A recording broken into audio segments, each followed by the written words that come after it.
If you enjoy this content, please like and comment to feed the algorithm god. If you'd like to support the channel, please consider becoming a patron on Patreon.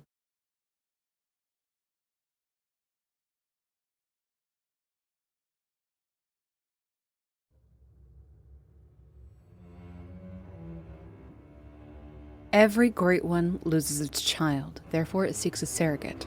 The mighty formless Odin was no different. Therefore, Odin impregnated the Thumerian queen Yharnam in ancient times, resulting in the birth of the infant Mergo, who would be taken into the care of another and kept alive by any means. Mergo, who would be summoned by the school of Mensis and would act as the anchor for a terrible nightmare. The moon presence was no different. Therefore, it tricked the hunter Gehrman into acting as the host of its hunter's dream. An unknown motivation provoked this. The moon presence desired the continuation of the Yharnam hunts, but why? We could not say, at least not yet, good hunter. The one called Kos, or some say Cosm, was no different. Therefore, when she was killed at that fishing hamlet and her body desecrated by fledgling hunters from Bergenworth under the order of Master Willem, she cast a mighty curse of blood upon all current and future Yharnamite hunters, that they would enter into the hunter's nightmare upon blood drunkenness or upon death, to eternally suffer the violence of their trade. But the Great Ones can't be blamed for what's happened to Yharnam. The Great Ones themselves are neutral or sympathetic when called upon. The downfall of the city comes from the meddling and cruelty of mankind itself. They had but themselves to blame, partaking in blood, experimenting with insight, commissioning the hunts, a series of choices that took things from bad to unsustainable. The city was dying, but that didn't stop some outsiders from seeking out the healing blood of Yharnam. When one such person entered Yharnam on the eve of a hunt, it was out of desperation for that cure, the healing blood. And they met an eyeless man in the garb of old hunters that was all too happy to oblige, sign the contract, take the transfusion, and just rest. The dreams that come with that sleep are ill omens of things to come. Will this fledgling hunter fall into the blood-drunken beasthood of the night? The gore-drenched beast that they could be approaches, yet this hunter repels it. Or is it something else that sends it away? Little messengers appear next, crawling up the body of the immobile hunter. Did they save them from the call of beasthood, or did they sense a strength within this one that would keep it at bay? But oh, you found yourself a hunter indeed, little messengers. And it's time for their journey into the nightmare of Yharnam to begin. That old man really didn't do much to help out this new hunter, did he? Upon waking, they've no weapons, no armor, no clue as to where they are. No one else is here. All they can do is get up and take a look around. There is a note that says seek pale blood to transcend the hunt, but what this is, or what it means, that's entirely unknown. Just down the stairs from this strange clinic is yet another sign of trouble, the first beast the hunter will encounter. Without armaments to confront it, what is one to do? Fist fight it to death, take their chances, running away wildly? Well, the hunter bravely approaches. Without an ounce of fear or self-preservation, the beast takes notice, and though the unarmed hunter valiantly tries to take down the monster with not a single moment of panic or doubt, they're violently torn apart in the clinic. But death is not their finality, no. They awaken anew within the hunter's dream. Many hunters have come here before this one, and many yet overlap with their time in the hunt. This is merely this particular hunter's journey through these lands and these plains. While this idyllic workshop and small hills of flowers is lovely, this doesn't really make sense yet. There's a mannequin figure, a doll of some kind, laying peacefully beside the path leading into the workshop. It looks so lifelike, yet it's clearly not actually so. In the building, lined with shelves of books and workbenches, is an elderly man in a wheelchair, but this isn't the eyeless man that gave the hunter the transfusion, no. This is Gehrman. He greets the new hunter, welcomes them to their new makeshift home. Gehrman doesn't try to push exposition on the hunter. It's something he almost assuredly has done thousands of times over, and 1,000 times over again it's proven useless when those hunters die in the hunt. So Gehrman just tells this new hunter to get back out there and kill a few beasts. If the need arises, they can come back here to enhance their weapons and their skills, take a breather from the hunt, rest a bit. Small messengers bestow gifts upon the hunter before they depart. A primary weapon and a gun. Now, off with them. There's a hunt to be had, and the night is young. It's truly hard to tell man from beast on the streets of the city. If the eyes of the hunter are to be believed, then practically every being on patrol is infected and must be put down. In the very least, they're all hostile, though they call the hunter a beast as well, so who's to say what the truth here is? It's just a bloodbath on the streets, a free-for-all, and evidence abounds that this has been going on for a very long time. Chained coffins line the streets, debris and wreckage are all over the place, humanoids burning and crucified, monstrosities hung up like trophies. There are still some who possess their wits, however. Faintly glowing pink lanterns mark houses that still yet hold people who are hiding from the hunt, and who will respond when their door is knocked upon. Few responses are cordial, though. Most are mocking or outright antagonizing. Imagine being outside on the night of a hunt. Unfortunately, the hunter meets their next death atop the Great Bridge of Yarnum. It certainly won't be the last of their deaths, but through the hunter's dream and the moon presence, physical death is not truly their end. They're taken back to the hunter's dream once again to collect themselves and prepare to head back out. This time, though, there is a special being waiting for their return. The doll has woken up and promises to act as a helper to the hunter during their journey. Collected blood echoes from fallen foes can be brought back here, and the doll will channel them into the hunter, granting them greater strength for the journey ahead. Each step will be more difficult than the last, and the aid of the doll will be paramount for the new recruit. The little messengers, too, will aid and serve as they can with the sale of armor, weapons, and items that they have collected. They'll relay messages around the city, and they'll operate lanterns that can teleport the hunter to and from the dream. And though this be a mostly solitary journey, that's not to say that the good hunters can't join in jolly cooperation with one another. In fact, the hunt may even demand it, for the night is long and the nightmares it brings are most cruel. An elder hunter answers their call, promising to guide and aid them as needed throughout the night. All they must do is ring a special bell, and they will answer. But now, the hunt resumes. Upon the Great Bridge, an unpleasant surprise rears its head, a cleric beast. Once, this was a high-standing official within the healing church, but through the overconsumption of blood, they became this, much like Lawrence did long ago. It's by grace that the severity of this form was saved for a few and not a common fate for all who served in the healing church. This cleric beast is a nasty bit of work, but a good test of readiness for what's to come. Its life is ended, but there's no celebration to be had. As soon as the deed is done, it's time to move along. Exploring the alleys, sewers, and streets of Yarnum brings the good hunter to a few lantern-lit windows. A particularly vile old woman is behind one, demanding to know of a safe place she can go, which... they'll keep an eye out for one, but Cleric Beast was preferable to that old lady. Of special note is a young girl sitting at a window. When the hunter goes by, she gets their attention. She says she recognizes their smell. Assumedly, she means the smell of a hunter. But she's not worried over another hunter. No, she's worried over her mother, who left their house on the eve of the hunt to search out the girl's father. Seems the father went out to join in the hunt, but he never came back, and the mother was terribly worried about him. Whenever her father got caught up in the hunt, a special song from a music box would bring him back to his senses, but her mother forgot to take the music box with her, and neither of them have come back. And this girl is so worried for her poor mother. Promising to find her mother brings the girls some relief, and the good hunter isn't without a conscience, so this too will be something that they search out in their journey. The girl gives the hunter that music box to deliver to her mother when they find her. The hunter will be able to recognize her by the red jeweled brooch that she wears. Night is closing in when another obstacle presents, this one more worthy of fear than any beast on the streets of the city. It's a blood-drunk hunter, caught in the throes of the hunt, hacking at the bodies of his prey. This one's name is Gascoigne, a once holy man from a foreign land that found himself in Yarnum joining the hunt. Father Gascoigne fought alongside the healing church as a hunter for many years. He partnered with another elder hunter named Henrik for many years before leaving the church, but now he's fallen into madness. He can't differentiate man from beast anymore. He himself is becoming feral, so it's time to put this Father Gascoigne down. It's different, fighting a trained hunter. It's more visceral than a beast, more personal. Gascoigne speaks to the hunter, he taunts them, he questions them. He's a true spectacle with a weapon, and his age has no bearing on his speed. In fact, it would seem that his age and time in the hunt has made him all the more brutal, never mind what his lost senses add to the fight. But by chance, that tiny music box that girl in the window gave the hunter chimes as they dance, and it throws Gascoigne off his balance. If just for a moment, he hesitates. He holds his head, and then he lunges back at the hunter. At the halfway point, Gascoigne completely collapses into the calling of beasthood and transforms. A moment of panic to slow him down. That tiny music box melody can still halt him, even if just for a moment, to provide precious recovery time. Ending his life does not feel like a victory. Gascoigne's tragic end serves as a reminder of what will eventually befall all hunters, even the oldest and mightiest of them.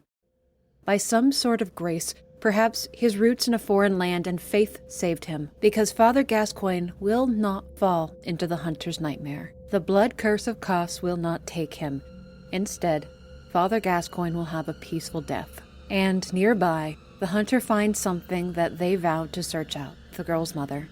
Her corpse is in the arena of Father Gascoigne. Who killed her, it's not immediately clear. It could have been her husband or the maddened civilians that patrol the street. Her death certainly could have been what set Gascoigne over the edge. Regardless of what one chooses to believe, this is a tough reality that must be reported back to their daughter. A promise is a promise, and the hunter will not keep this hard truth from her. They cannot stay to comfort or protect the girl. They will leave her to her tears and move on with their hunt. Hopefully that girl will survive the night on her own.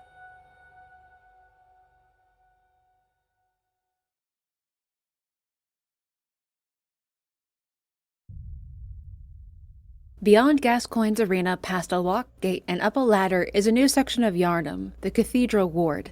Specifically, the hunter finds themselves in a real-world haven of sorts called the Odin Chapel. Within, a strange fellow welcomes the hunter and tells them that they've been burning incense to cover the smell of anyone in the chapel. The odor wards off the beasts, making this a safe place to send any survivors that the good hunter may find along the way. There is that old woman back in central Yharnam, but she can wait. She was a nasty piece of work, so she can be patient on her own for a little while. While it's safe inside the Odin Chapel, outside is quite a different story. There are Themarians somehow patrolling the grounds alongside Yharnamite hunters. How the Healing Church managed to bring these hulking humanoids into their service is a bit of a mystery, but they're a cut above the civilian hunters on the street. A bit further into the Cathedral Ward, a member of the Healing Church named Alfred is sitting in contemplation. He started out as a traditional hunter too, but became a member of the church and now calls himself a protege of Logarius, the old leader of the executioners that led the assault on Castle Canehurst long ago. Alfred wears the garb of the executioners and is quite friendly to the hunter upon approach, even offering combat tools to them and insight into topics like the Healing Church and Bergenworth. But not even Alfred knows how to reach Bergenworth, as the road is only accessible if you know the password. There's no clear direction for the hunter to follow, so choosing a road and prancing along brings them to an undercroft of sorts, to a long-neglected path. The little messengers host a lantern nearby a door with a note posted, "This town is long abandoned. Hunters not wanted here." This is Old Yharnam. The powder keg hunters once hunted here, when the ash and blood disease broke out and the old district was consumed by a new sort of beasthood. They burned it when it couldn't be contained, after so many of the powder kegs had been killed in the streets. Those that survived protect this place to keep other hunters out, believing that the victims of the ash and blood are still people that deserve to be protected. The Healing Church deigned them heretical and traitors of the church. The one who greets the hunter is called Jura, an old hunter with no interest in entertaining new arrivals. Jura gives the hunter plenty of warning, telling them to turn back or they themselves will face the hunt. And to his credit, Jura doesn't take action against them immediately. He gives this fledgling hunter plenty of time to evaluate what they're doing before he opens fire with a Gatling gun. Jura is not mucking about. He's dead set on keeping outsiders away. And there are a few powder kegs left who will assist him in this, so this hunter too will call for aid in putting this maddened hunter down. With his dying breath, Jura still tries to reason with the hunters that they're not just beasts that they're killing, they're people. The journey through Old Yharnam is rough, even by hunt standards, but there is a beauty to it. It's not as horrifically brutalized as Central Yharnam, as though it was captured in time and the hunters are trespassing here. At the bottom of the seeming pit that is Old Yharnam, there's a church. Outside, the corpses of hunt victims burn on crucifixes, and that strange church hunter Alfred awaits a summon for jolly cooperation, so what's in the church? Well, what's inside is a testament to the cruelty brought upon Old Yharnam. A blood-starved beast that is riddled with ashen blood. Its skin was cut from its body and draped over it like some horrific shawl. Its blood used by other residents to feed off of. Now it bleeds the poison of that awful disease. It's malnourished and maddened. Its emaciation doesn't slow the creature down, though. It's faster and more aggressive than even Father Gascoigne, and it lacks any sense of self-preservation. It's quite a pitiable creature. Mercy is putting it down and putting it out of its misery. This place is so sick. beyond hope and beyond reason. With the death of the blood-starved beast and most of Old Yarnum cold, the hunter decides to return to the Odin Chapel in the Cathedral Ward to take another path into the city. Back in the Odin Chapel, everything seems fine. No beasts in the church or anything. There are a few paths to choose from, but this time the good hunter goes straight ahead and starts climbing yet more stairs, guarded by a number of Pthumerians. All building and residences seem to be abandoned at this point. It's viciously quiet save the patrols. A set of great doors are at the top of the stairs, and the Pthumerians on the street dare not enter this place. This hallway is lined with statues of the amygdala, and in the main part of the building is what looks like a grand cathedral, one of the great structures built by the Healing Church when Lawrence was just beginning to take power in Yarnum. It's empty and hollow now, a shadow of its former self, but a single being sits at the altar, seemingly in prayer. She may look small and vulnerable, but this is the vicar of the Healing Church, Amelia. She holds in her hand a pendant, something handed down from Lawrence himself to serve as a reminder to future leaders of the church to honor their old adage, fear the old blood. But, well, the time for that warning has long since passed. Vicar Amelia is in her final moments as a human. The comfort of that old pendant cannot keep her here. Beasthood is calling. And as a powerful member of the church, her transformation will be violent, surpassing even that of a cleric beast. But even as this, Amelia continues to hold in her hand that pendant, whilst she violently strikes out against the hunter in her cathedral. Her legs don't quite carry her weight effectively, but the danger of Amelia is in her thrashing slams and swipes. She screams constantly. Her range and reach is staggering, and even in beasthood, she's damn intelligent and watches the good hunter with knowing eyes. The fall of Vicar Amelia marks the end of her kind. A death blow to the Healing Church. There's just nothing left now, and perhaps good riddance.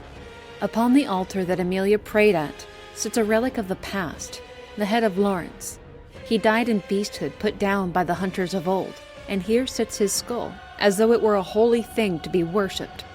When the good hunter touches it, there's shown that departing between Lawrence and Master Willem, when Lawrence took the old blood and part of Cass's umbilical cord into Yarnum to start the Healing Church. Master Willem issues his once pupil a very clear warning, fear the old blood, but he didn't listen. We know what became of the city and how Lawrence's life ended, but now this hunter knows of that old adage, fear the old blood. They know the password that will get them to Byrgenwerth. What will they find there in that old college? Whilst trying to track down where the road to Byrgenwerth is, the good hunter remembers something. That terrible old lady, and the safety of Odin Chapel.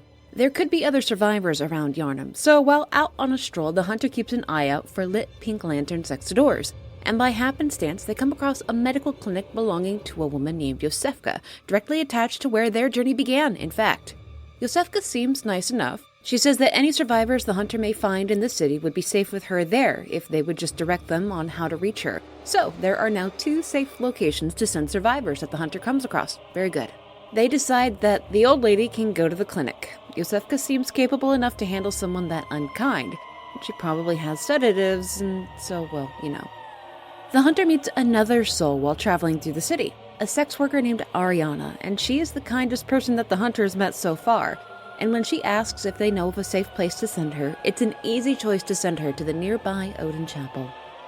Whilst still bumbling about looking for the way to Byrgenwerth, the hunter finds themselves on the complete ass end of correct directions. They find themselves in the Hemwick Charnel Lane. Once upon a time, the executioners destroyed what laid here when they marched upon Canehurst. All that resided near the route to the castle were slaughtered and strung up as a testament to their cruel dedication. Now, the dead of Yarnum are brought here to be burned. Mass corpse piles litter the tiny roads. Far too many tombstones rest here for how many would call this awful place home. Those that do remain weirdly laugh and dance about the mass graves and dead piles, or attack outsiders on sight. At the end of the lane, the hunters find the head figure of this macabre little village, the Witch of Hemwick herself. She's taken a cue from Master Willem and lined her garb with eyeballs. To what end, I couldn't say, but the witch is able to summon mad ones at will, who attack anyone who has the insight to see them. The witch proves to be a frustrating opponent that requires searching for and chasing her down, and killing her doesn't really change anything in the lane either. It was just the hunt, carried out for the sake of the hunt. A strong opponent of no consequence that just got in the hunter's way. Other hunters have been killed by her in the past, so perhaps that's justification enough for murdering the Witch of Hemwick. Regardless, this is clearly not Bergenworth, so the hunter returns to the Odin Chapel to once again try and find the correct path out of the city. And there they find the sex worker Ariana, dressed in some very fancy clothing.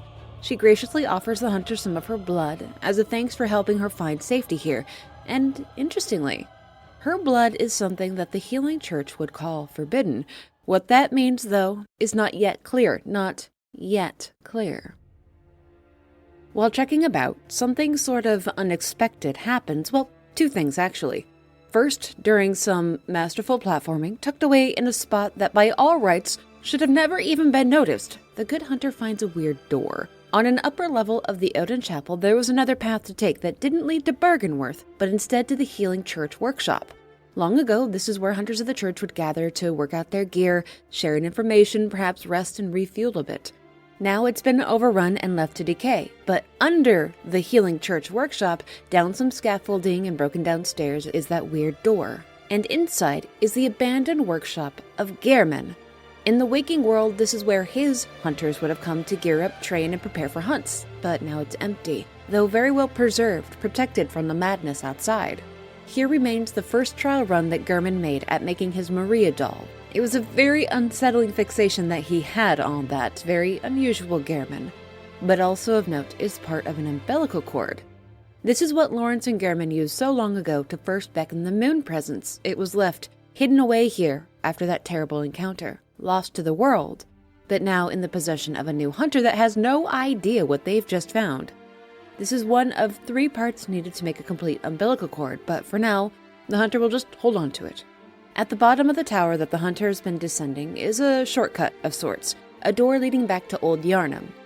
But then, a whoops. A big whoops. A kidnapping of the hunter. Death isn't uncommon out here, but through the hunter's dream and the power of the moon presence, there's no escaping the hunt for those chosen to participate. But this time, well, buts. When the hunter starts to awaken, they're being taken someplace, but it's hard to tell through the fabric of the bag where. When they fully come to, they're in a jail cell within Yahargel, the unseen village. This was the playground of the School of Mensis, before their whole ritual mishap involving the stillborning of their brains.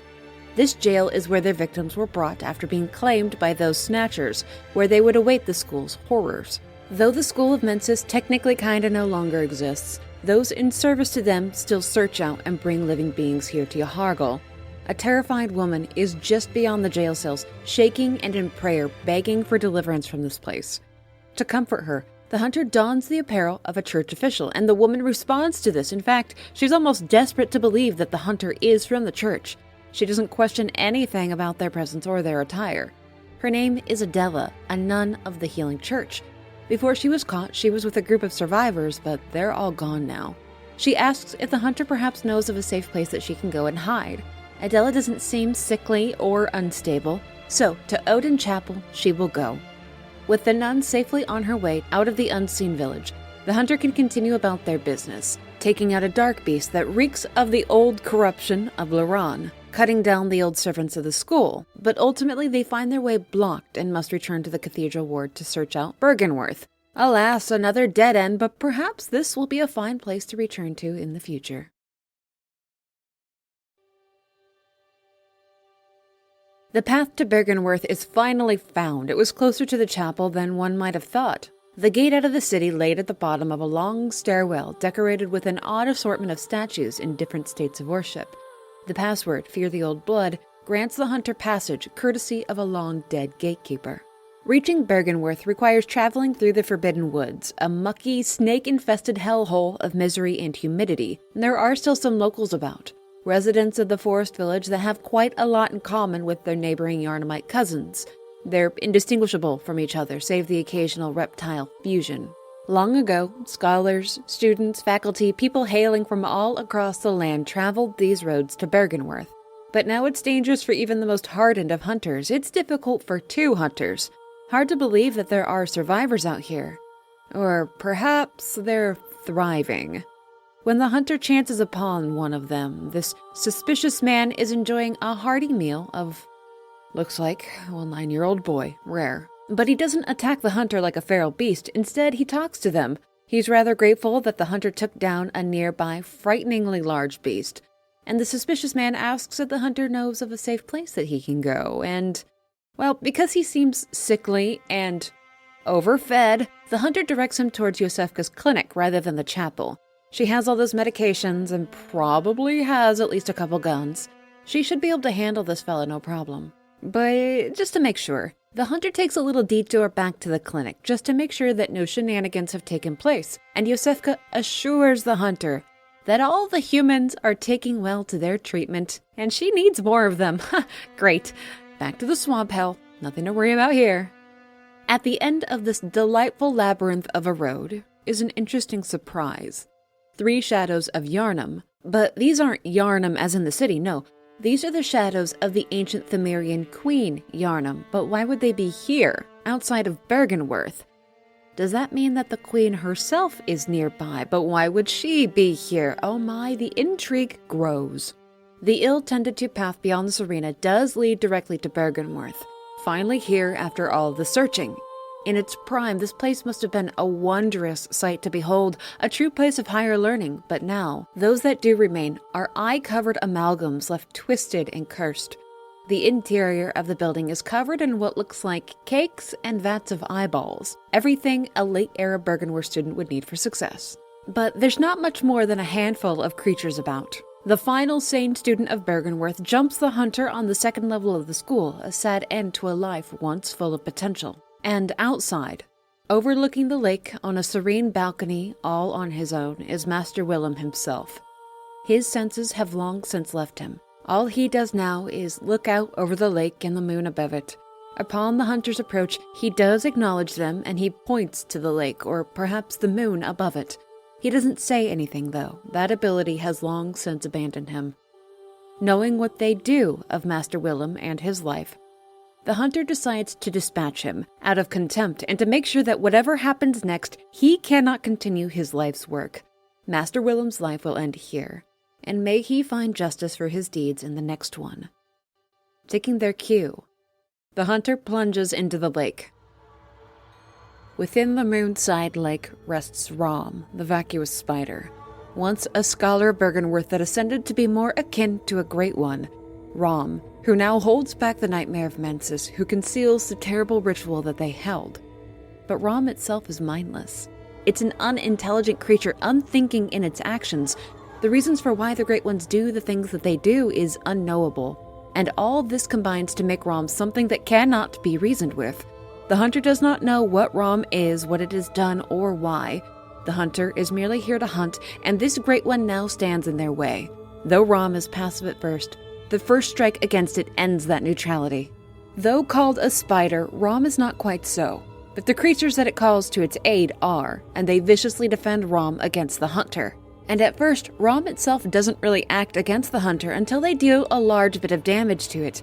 Once it teleports away and realizes that this is a real threat against it, Rom will join the fray of attacks against the invaders in its home. Remember, Rom is vacuous, a bit dense, not the sharpest tool in the shed, it's a slow learner. It's not until its final stretch of life that it really amps up its power against the hunter, but by then, it's just too late. The children of the so-called spider are cut down, and Rom itself meets a violent end. And with Rom's death, there's nothing to hold back the nightmare of Mensis. A figure in white stands in the arena now. It looks like a woman in a dress, her outline becoming more apparent as the hunter approaches, but she doesn't move. She doesn't really seem to care about the hunter's presence. Her attention is turned towards something far more important. This is the ancient queen, Yharnam. The school of Mensis beckoned her child Mergo with its ritual that created the nightmare of Mensis. Mergo is someplace close, but she cannot reach them, so she weeps and she waits. Now under the falling red moon of the new nightmare. With the ritual secret broken, the city of Yharnam is about to change once again, and it's the presence of an amygdala clear as day in the cathedral ward that makes this change apparent. The survivors within the city are impacted by the descent of the Red Moon as well. Ariana has become viciously ill and can no longer give the hunter blood. Adela the nun just laughs to herself in the corner of the chapel. Yosefka no longer answers her door. And where the good hunter now finds himself is at the head of Yahargul, where they once were held prisoner, but now they can see the full glory of the torment the School of Mensis brought upon this place. There are amygdala creatures all over the buildings now, regardless of insight. All can see them. Some of them are hostile to approachers. Those that still hunt in the streets glow a peculiar red, and the sky itself looks as though it's ushering in an apocalypse. The old hunters and kidnappers that serve the school have come out of hiding, attacking any who proceed beyond the jails, and they do so in groups. The creatures deep within the village are cosmic and sickly with beast blood, a whole new kind of threat for the hunters to challenge. And there are thousands of bodies fused into the walls and the stone, probably former villagers and school scholars that fell victim to the ritual of Mikolash and the head figures of Mensis. This whole district is a monument to their unspeakable cruelty and indifference. Thousands of lives lost in a mere moment when they beckoned Mergo and that new nightmare.